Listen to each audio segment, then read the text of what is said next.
शिवाजी के आने में देर होने पर अफजल खान के सब्र का बांध टूट रहा था। अपने घमंड में चूर अफजल को इंतजार करने की आदत नहीं थी। शिवाजी अच्छी तरह जानते थे कि दुश्मन के साथ दिमागी खेल कैसे खेला जाता है। इस वजह से ही वो बैठक में देर से आने वाले थे। अफजल खान की बेचैनी देखकर ऐसा लग रहा था कि शिवाजी का दिमागी खेल काम कर रहा है। अफजल खान ने बेहद तल्ख लहजे में शामियाने में खड़े कृष्णाजी भास्कर और पंत जी से पूछा, कहाँ है शिवाजी? वो मुझसे मिलने में इतनी देर क्यों लगा रहा है? अफजल खान की ये बात सुनकर शिवाजी के सहयोगी पंत जी बाहर जाने के लिए बढ़े, लेकिन अफजल खान ने उन्हें रोकते हुए कहा, पंत जी आप नहीं, कृष्णा जी को जाने दीजिए। शिवाजी को लाने के लिए कृष्णा जी जाएंगे। कृष्णा जी भास्कर अफजल खान का वो हिंदू सहयोगी और सरदार था जो अफजल खान से मुलाकात का न्योता लेकर शिवाजी के पास आया था। उसने शिवाजी के राज दरबार में बड़ी अदब से शिवाजी राजे को सजदा करने के बाद खान का संदेशा दिया था। संदेशे में खान ने लिखा था कि वो शिवाजी राजे की बहादुरी से बेहद खुश हैं और उनसे रूबरू मिलना चाहते हैं। इसका जवाब देते हुए शिवाजी ने कहा था, बहुत खूब, आपके सरदार हमसे खुश हैं ये जानकर खुशी हुई, मगर हम उनसे मिल नहीं सकते। भास्कर ने पूछा, ऐसा क्यों? ऐसा इसलिए क्योंकि हमने भी आपके सरदार का किस्से सुने हैं। शिवाजी ने चुटकी लेते हुए कहा, हम उनकी बहादुरी की दाद देते हैं, मगर डर भी लग रहा है कि कहीं वे हम पर भारी ना पड़ जाएं। ये सुनते ही सभा के सभी लोग हंस पड़े थे। कृष्णा जी को भी एहसास था कि शिवाजी मजाक बहुत अच्छा कर लेते हैं। कैसी बात करते हो शिवाजी? भास्कर ने मुस्कुराकर कहा, खान साहब के लिए आप बेहद अजीज हैं। वे आपको अपने बेटे जैसा मानते हैं और कोई अपने बेटे को क्यों मारेगा? वो आपसे इसलिए मिलना चाहते हैं ताकि हम एक साथ मिलकर और शक्तिशाली हो सके।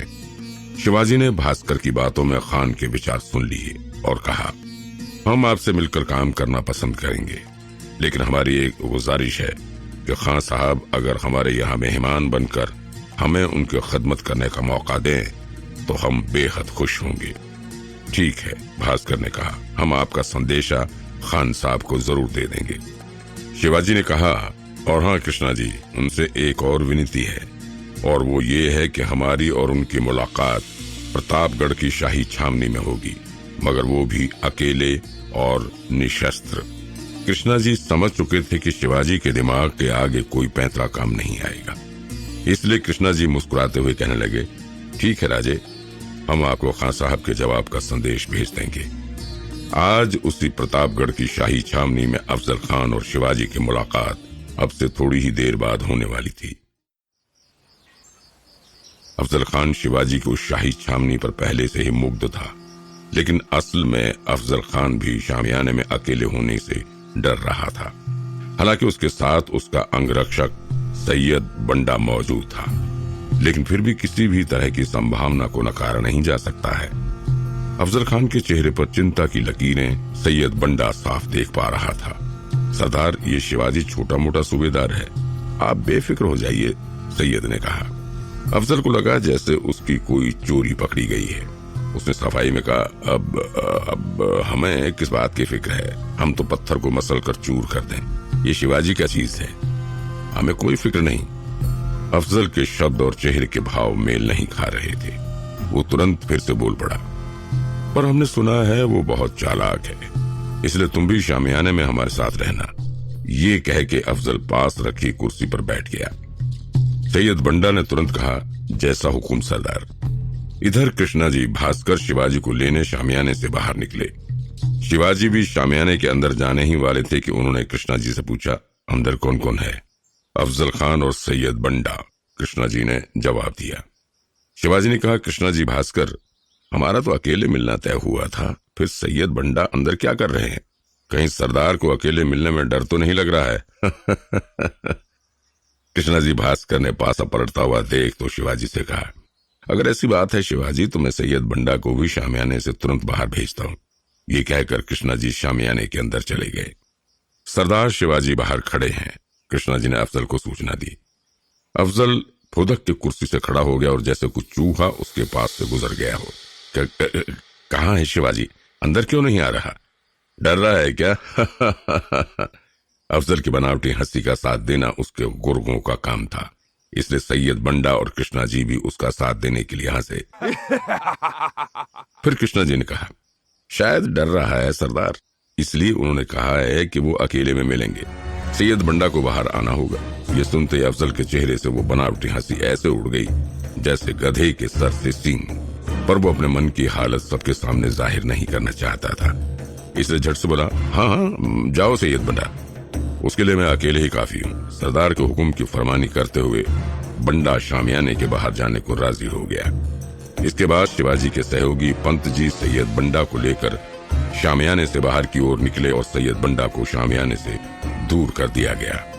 बंडा ने गुजरते हुए शिवाजी को देखा। शिवाजी के आंखों की तेज से मानो वो सिहर गया। वो शिवाजी को घूरते हुए दूर जा खड़ा हुआ।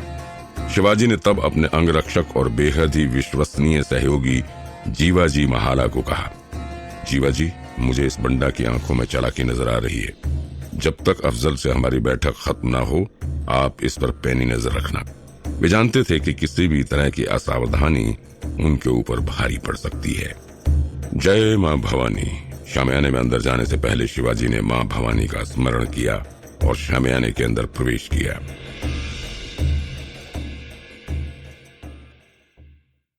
शामियाने में प्रवेश करते ही शिवाजी और अफजल खान की नजरें मिली।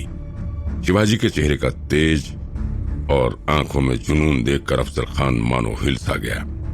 शिवाजी से दोगुनी कदकाठी होने के बावजूद वो शिवाजी के सामने खुद को कमजोर महसूस कर रहा था, पर उसने खुद पर काबू पाया और एक झटके से उठा जैसे अभी उठकर वो उन्हें मसल देगा। अफजल खान को अपने बादशाह अली आदिल शाह को किया हुआ वादा याद था, जिसमें उसने शिवाजी को चूहे की तरह मसलने का वादा किया था। असल में कमजोर पड़ते आदिल शाही हुकूमत को शिवाजी धीरे धीरे और कमजोर कर रहे थे। आदिल शाही हुकूमत के सारे किले, जागीरें धीरे धीरे शिवाजी के कब्जे में आ रही थी और इसीलिए अली आदिल शाह शिवाजी को कुचलने के लिए बहुत बेचैन था और अफजल खान उसकी इसी बेचैनी का नतीजा था। अपने सामने अफजल की तरह पहाड़ सी काया वाले किसी सरदार को देखकर अच्छे भले योद्धा भी डर जाते थे और शिवाजी किसी नदी में बहती हुई धारा की तरह शांत खड़े थे, जिसके अंदर एक बड़ा बवंडर उठने ही वाला था। शिवाजी के अंदर आते ही अफजल खान ने कहा, आओ शिवाजी आओ। आने में कितनी देर लगा दी? मैं तुम्हारे ही इंतजार में कब से यहाँ बैठा हुआ हूँ। मुआफी चाहता हूँ खान साहब, आपको इतनी देर मुझ नाचीज का इंतजार करना पड़ा। वैसे तुमने इस शामियाने को बेहद खूबसूरत तरीके से सजाया है, इसकी सजावट किसी महल से कम नहीं है। शुक्रिया खान साहब। अपनी जगह पर ही खड़े खड़े ही बेहद नरम स्वर में शिवाजी ने कहा, आप जैसे बहादुर सरदार की खातिरदारी करना मेरे जैसे छोटे से जागीरदार के लिए खुशनसीबी है। इसके बाद शिवाजी ने अपनी पानदानी से पान का एक बीड़ा उठाते हुए अफजल खान की तरफ बढ़ाया। लीजिए सरदार, हमारे यहाँ मेहमानों की खिदमत में पान जरूर पेश किया जाता है, आप भी नोश फरमाइए। कहीं तुमने हमें यहीं खत्म करने के लिए पान में कोई जहर तो नहीं मिलाया शिवाजी?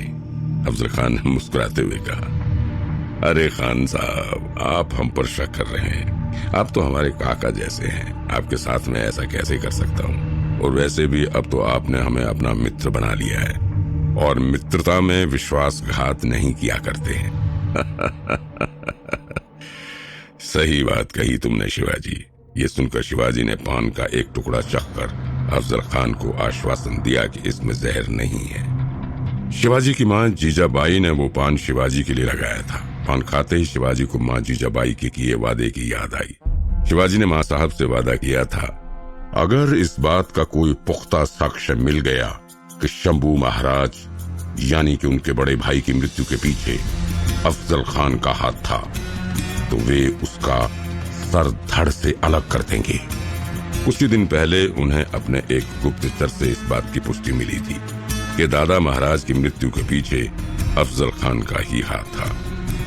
वो अब अफजल खान के सामने खड़े थे। मां जीजाबाई उनकी और क्रूर सरदार अफजल खान की मुलाकात के पक्ष में नहीं थी और अपने से लगभग दोगुने अफजल खान को देखकर शिवाजी के भी मन में जीजाबाई की बातें घूमने लगी। विशालकाय अफजल खान अपनी शाही पोशाक में और भी खूंखार लग रहा था। शिवा, याद रखना, अफजल खान एक कपटी सरदार है। उसे किसी भी तरह के युद्ध में हराने के लिए सतर्कता के साथ साथ एक पक्की योजना की भी जरूरत होगी। शिवाजी ने मां साहब के इस सलाह के बाद ही अपने मंत्रिमंडल के साथ अफजल खान से युद्ध नीति पर विस्तार से योजना बनाई थी। अफजल खान से मिलने से पहले शिवाजी ने अपने प्रमुख योद्धाओं के साथ एक बैठक की थी। राजगढ़ की इसी बैठक में अफजल खान के वाई क्षेत्र के कब्जे की खबर मिली थी। पुणे की तरफ बढ़ते हुए अफजल खान ने लगभग सभी क्षेत्रों को अपने कब्जे में कर लिया था और उन क्षेत्रों में लगातार लूटपाट और अत्याचार कर रहा था। अफजल खान के इन अत्याचारों के समाधान के लिए बैठक में मौजूद सभी योद्धाओं ने सीधे युद्ध की बात पर ही बल दिया था। माणकोजी तो तुरंत ही अफजल खान को रोकने के लिए कूच करने को तैयार थे। वे अफजल खान से मिलने के पक्ष में थे ही नहीं, लेकिन अपनी प्रजा की रक्षा और सुरक्षा के लिए शिवाजी ने अफजल खान से मुलाकात का फैसला किया था। उन्होंने अपने सभी किलेदारों के पास ये संदेश भी भिजवा दिया था कि अगर अफजल खान का संदेशा आए तो किसी भी तरह के युद्ध से बचा जा सकता है। कोई विरोध नहीं होना चाहिए।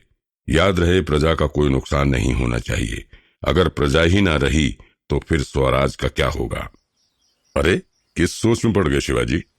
क्या मुझसे मिलकर ही डर गए हो तुम?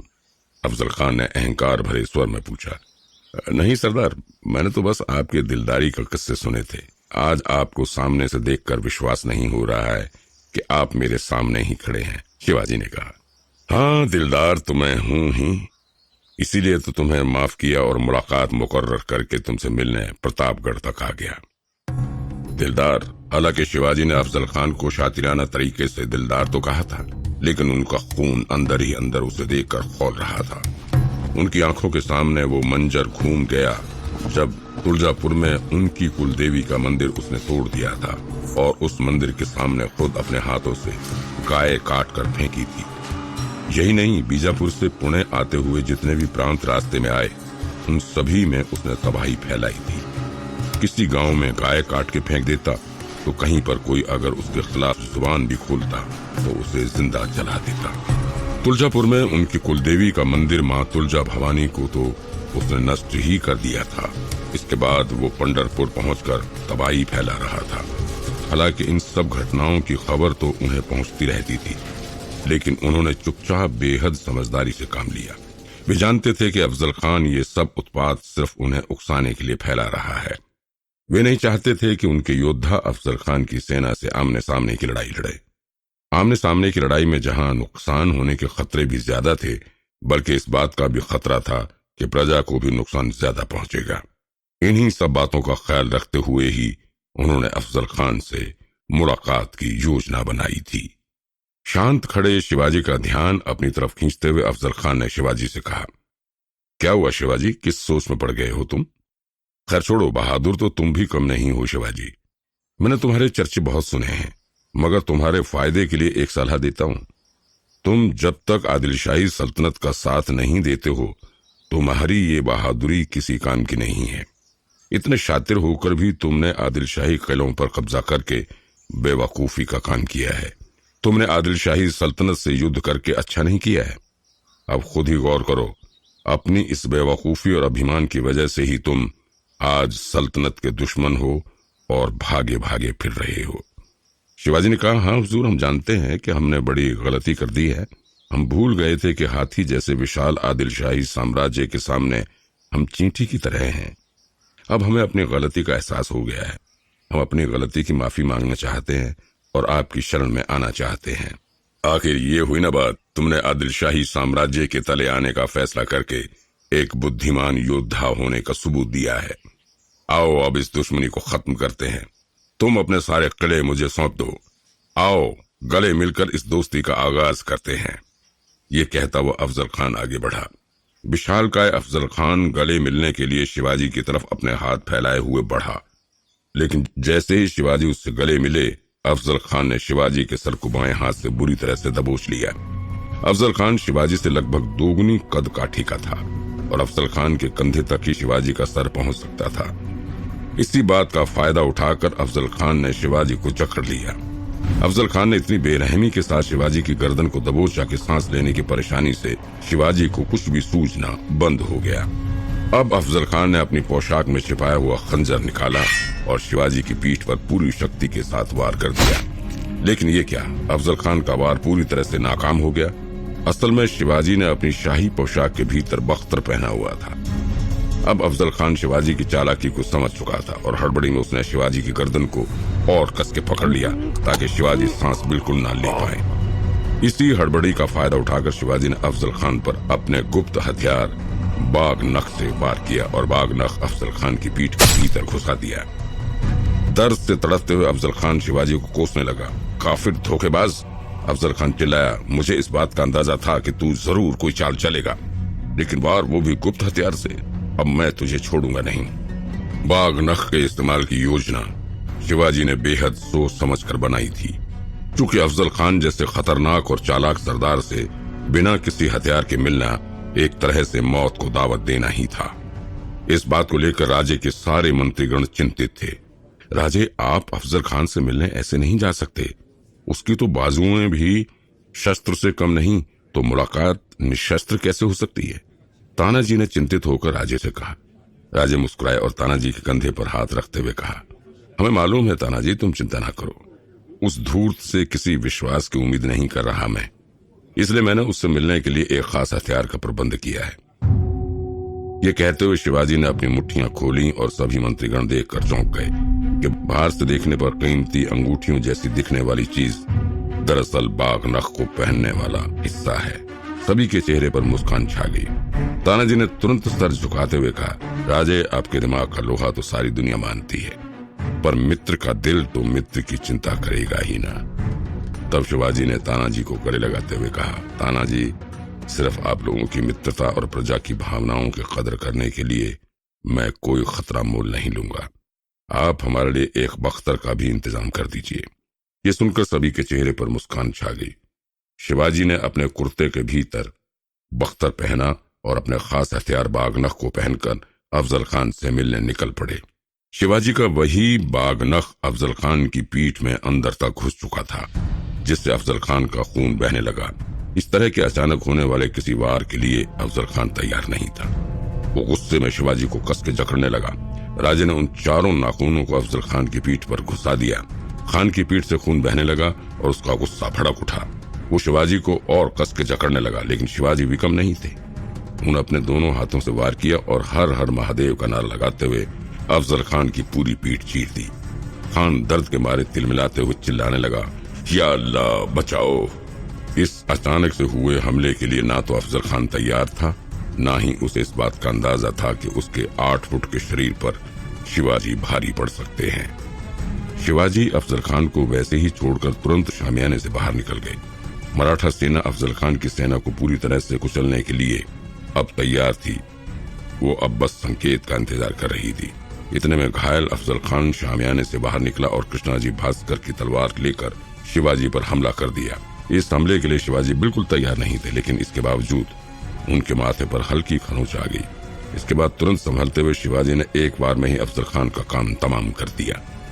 ये सब देखकर दूर खड़ा अफजल खान का अंगरक्षक सैयद बंडा दौड़ता हुआ शामियाने के पास आ गया। उसने अपने लहूलुहान सरदार को देखकर सैयद बंडा शिवाजी की तरफ वार करने के लिए बढ़ा, लेकिन इससे पहले कि वो शिवाजी के पास भी पहुंचता, शिवाजी के अंगरक्षक जीवा महाला ने सैयद बंडा का हाथ एक ही वार में ही काट डाला। इस बात को अभी सैयद बंडा समझ पाता और कोई अगला कदम उठाता, जीवा महाला ने उसका दूसरा हाथ भी एक झटके से काट डाला। इसके बाद एक ही वार में उसका धड़ सर से अलग करके जीवा महाला ने सैयद बंडा को मौत के घाट उतार दिया। इसके बाद कृष्णाजी भास्कर भी तलवार लेकर शिवाजी पर टूट पड़े। शिवाजी ने पहले तो कृष्णाजी को चेतावनी दी और उसके ब्राह्मण होने का लिहाज किया, लेकिन अंततः उसे भी मारना पड़ा। अब तक अफजल खान की सेना को ये पता चल चुका था कि अफजल खान मारा जा चुका है। सेना अब युद्ध के लिए आगे बढ़ना शुरू कर रही थी, लेकिन इससे पहले कि वे कुछ कर पाते, शिवाजी के छिपे हुए मावले योद्धाओं ने उन पर धावा बोल दिया। मुलाकात के लिए बनाया गया वो शामियाना रणभूमि में बदल गया। शिवाजी ने युद्ध का संकेत दे दिया था और अब शिवाजी समेत पूरी सेना अफजल खान के सैनिकों पर टूट पड़ी और उन्हें खदेड़ दिया। शिवाजी अब प्रतापगढ़ किले तक पहुंच गए थे। पे बैठकर अपने सैनिकों का जायजा ले ही रहे थे कि उनके सामने अफजल खान का कटा हुआ सर पेश किया गया। अफजल खान का सर देखकर शिवाजी के चेहरे पर एक संतोष का भाव था। उन्होंने अपने भाई की मौत का बदला ले लिया था। स्वराज को लगातार कुचलने वाले आदिल शाही सल्तनत के सरदार अफजल खान का अंत कर दिया था। वो अफजल खान जिसने तुलजापुर में कुलदेवी तुलजा भवानी की प्रतिमा तहस नहस कर दी थी और मंदिर के सामने ही गाय काटकर मंदिर को अपवित्र करने का प्रयास किया था। उनकी प्रजा के साथ इतने क्रूरतम अत्याचार किए गए थे कि उनका जिक्र भी नहीं किया जा सकता है। वो सर माँ जीजाबाई के सामने पेश किया गया। माँ जीजाबाई ने उसका सर देखकर कहा, अफजल खान बिना संदेह एक क्रूर और अत्याचारी सरदार था और अत्याचार का अंत ऐसा ही होता है, लेकिन एक योद्धा का अपमान हम नहीं कर सकते हैं। हम अफजल खान के शरीर का अपमान नहीं कर सकते हैं। अफजल खान के शरीर को किले के प्रवेश द्वार पर दफन कर दिया जाए और वहां पर एक दीप हमेशा जलता रहना चाहिए। अफजल खान की मौत से स्वराज के ऊपर से एक संकट तो टला था, लेकिन अभी भी स्वराज की राह में कई रुकावटें मौजूद थीं। हालांकि अफजल खान की मौत के बाद आदिल शाही सल्तनत धीरे धीरे कमजोर होने लगी और मुगलों और मराठों के दो पार्टों के बीच में धीरे धीरे खत्म होने लगी। स्वराज में अब आगे एक लंबी राह शिवाजी को तय करनी थी। दिल्ली के तख्त की नजर में अब शिवाजी का बढ़ता हुआ स्वराज खटकने लगा था, क्योंकि आदिल शाही हुकूमत के बाद अब शिवाजी के भी कदम उत्तर की ओर बढ़ने लगे थे और उत्तर में स्वराज विस्तार का सीधा मतलब था औरंगजेब का सामना।